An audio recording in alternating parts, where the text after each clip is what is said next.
All right, hello, welcome back to another wee bit of a video. Today's video, we're going to be talking about the Detroit Pistons, and I have been thinking heavily about this question that I'm about to ask.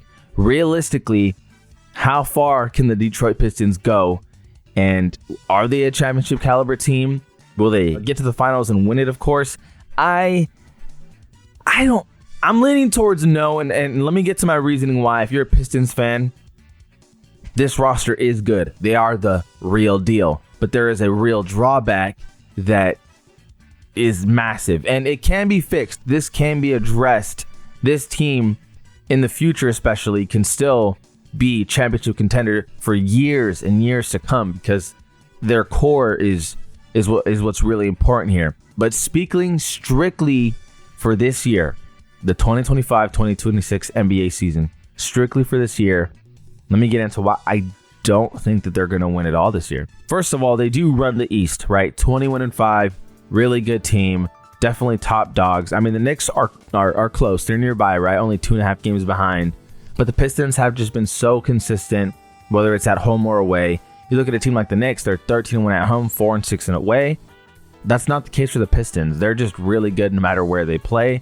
But anyway, let me talk about what scares me a little bit about this year and what's realistically something to be concerned about.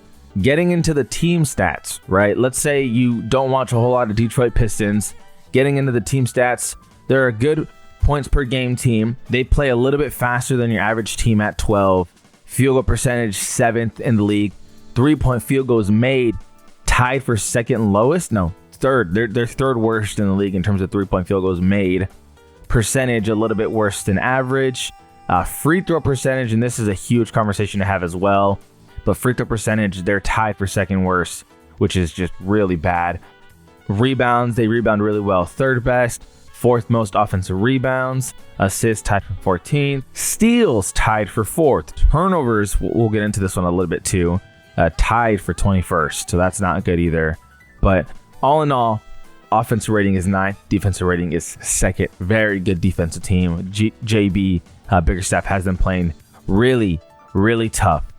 But if you get into the roster, right, and you think, man, this team, solid team, definitively. Cade Cunningham, Javonte Green's been a dog.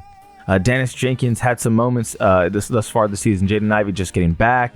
Karis LeVert, a veteran presence. Jalen Duren, obviously the second best player on this team. He's averaging, 18 points, like 11-ish boards. And then you got your forward in Tobias Harris, who's a big veteran presence in this team. Ron Holland, who uber athletic, freak athlete kind of player. Duncan Robinson is your best three-point shooter. B-Ball Paul, been playing pretty hard. I mean, you got players. Isaiah Stewart, great defensive player. Oswald Thompson, a lot of potential. There's one huge missing piece in this roster. And, well, really you could argue too, which is really just another really, really good three-point threat. But the biggest and most important piece that they're missing is a number 2. They're missing a number 2 guy. Now, why is that important? Historically speaking, if we go into the list of NBA champions, we talk about, teams having the second guy, the guy who the best player can defer to. In a 7-game series, that's a lot of games. You go to game 7, that is a lot of games. Your best player is not going to have it every game. He can play solid every game, but being the it factor for 7 games is just not realistic. But what is realistic is being able to defer to your number 2 guy and to help pick up, what you might not have for that specific game based off of the defensive game plan. The Thunder, we know they had J-Dub. Huge reason why they won the championship, of course. Celtics, Jaylen Brown actually won Finals MVP, but Jason Tatum's the best player. But the Boston Celtics have arguably the best number 2 in the league in Jaylen Brown, because obviously when Jason Tatum's healthy, he's the guy. But maybe you could argue 1A, 1B kind of thing as opposed to the first and second. But regardless, Jaylen Brown. Denver Nuggets, Jamal Murray. Jamal Murray may not be, historically speaking, the best regular season player. I don't even think he's ever had an all-star season. But in the playoffs, he is your definite number 2. He is a closer. He is a clutch player. As a Laker fan, as a Laker fan, I know all that too well. Golden State Warriors, the year they won it, Klay Thompson was still averaging 20 points per game. Andrew Wiggins was playing phenomenal. I guess if you want to say second guy, it would be Klay. But again, Andrew Wiggins played so good that season in particular. Jordan Poole had such a crazy good season. But Klay Thompson, part of that dynasty run, had all the experience in the world. Golden State Warriors, again, another example of having that support if Curry didn't have it. Milwaukee Bucks, Chris Middleton was the closer. Giannis's weakness throughout his career has been that he hasn't really been the closer. A guy who, with 10 seconds on the clock left, he's taking the shot. Chris Middleton was huge for this Milwaukee Bucks team in being the closer, a big reason why they were able to beat the Suns. Lakers, obviously AD, the second guy, if LeBron's the best, or I would say AD's been the second guy when on the Lakers. LeBron's still been the best. But anyway, you guys get the trend that I'm going for, and I can go on and on. Raptors had Spicy P, although Raptors in particular were a very interesting case because they had so many good players, honestly. And I wouldn't say great players, but good players, and then Kawhi being the best. But Raptors had Spicy P and Kyle Lowry, especially. He was an all-star that year. But it goes on and on. The list goes on and on and on. You guys get what I'm putting down here. There is not a number 2 player on this team. And then if you look at someone like Jalen Duren, you think, well, he's having a really good season. How could he not be the number 2? A lot of Jalen Duren's success, credit to him for being able to, take these steps to improve. But a lot of the success still is due to Cade Cunningham's dominance and being able to set these pick and rolls up. And in the playoffs, when your best player is getting doubled, can you defer to Jalen Duren? But Jalen Duren on an ISO isn't really the best, to put it lightly. Jalen Duren, again, good player, but he's not a number 2. He's not a Jaylen Brown to your Jason Tatum. He's not an Anthony Davis to your LeBron. Going into the season, we were hoping more from Oscar Thompson. He hasn't shown it. Still has a long ways to go before he can be considered a number 2.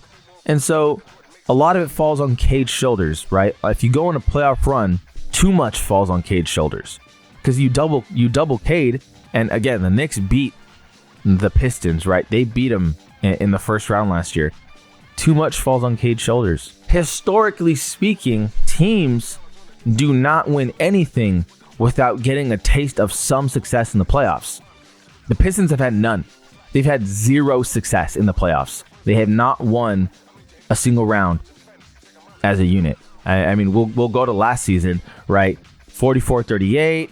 They lost in the Eastern Conference first round. And I think it was 4-2 is what it finished as. Yeah, 4-2 right up top here. 4-2 is what it finished as. So just going off the history of the league, I mean, a team this young, Jalen Duren 22, K 24, Ron 20, B-Ball Paul 26, Karis LeVert 31, Oswar 22. It's just a lot of young players. And then you got your veteran presence in Javante, Duncan, and Tobias, but there's a lot of young pieces with very, very little playoff success, if none at all. Again, Jalen Duren, Cade being the best 2, have had no success in the playoffs thus far. And so it's just another thing, that really just adds on to what's going against them. And the reason why we bring up, historically speaking, that phrase often is because very, very little do you have anomalies in the NBA. Typically there's a track that every team goes to get to their success. I mean, there's different routes you can take, sure, but ultimately every team has checks to write off, right? They got things that they need to do. And experience for this Pistons team, you can't check that off. Having a number 2 for this Pistons team, you can't check that off. Things to currently, right now, statistically worry about with this team, that again, it's just a big concern. The free throw percentage, massive concern. In the playoffs, it is significantly more physical, which I know defensively the Pistons can rise to that occasion. Not so much worried about that. But being in those pressure moments, they're already not knocking down free throws. Can you imagine in the playoffs when the pressure is at its highest? free throws, I can't stress the importance of that. Like, these are the things you have to have. Turnovers, right? Another key piece. They turn the ball over way too much. And that's, again, in the playoffs, the defense rises to a whole nother level. So there are already things there's some red flags is what I'm trying to say. And it's not red flags for the entire future of the Pistons, strictly just this season, right? Ultimately, you have the right best player. 27 points per game, 6 rebounds, and 9.2 assists. I'm not questioning Cade.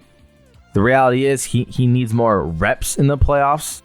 The entire team does. JB Bickerstaff has not had success at all. The head coach, for those of you that don't know who JB Bickerstaff is, he has had no success in the playoffs in his career. This team against a veteran team like the Knicks, those problems that I highlighted are going to show up because Cade's going to be facing the most coverage he's ever faced in his life, and he's going to be deferring to someone else, and that someone else isn't going to be ready like a Jaylen Brown. Again, like the best number twos that you could ask for. And so that's my thoughts on the Pistons. I think that they will have some success in the playoffs this season, maybe get to the second or third round, but I don't know. I'm concerned. And let's say they get to the finals, I don't think they have a chance in hell against the Thunder. But let me know what you guys think. Are you at all concerned about the Pistons for this year in particular? Again, I don't think anyone really doubts the course that they're going in terms of just moving forward in the future. Pistons are definitely going to be a contending team for years to come. But strictly this year, where the expectations are really high now because they're 21-5, I wouldn't put too much. Myself personally, I don't have too much expectations for them to win it all at all. Honestly, just because you need the things that I mentioned. You just do. You need a true number two. I can't really think of any team with a really, really good exception. Anyway, I greatly appreciate you guys for watching. If you like, subscribe, it goes a long way to help the channel. As always, this is Ollie Been Different. We've been different. And we out.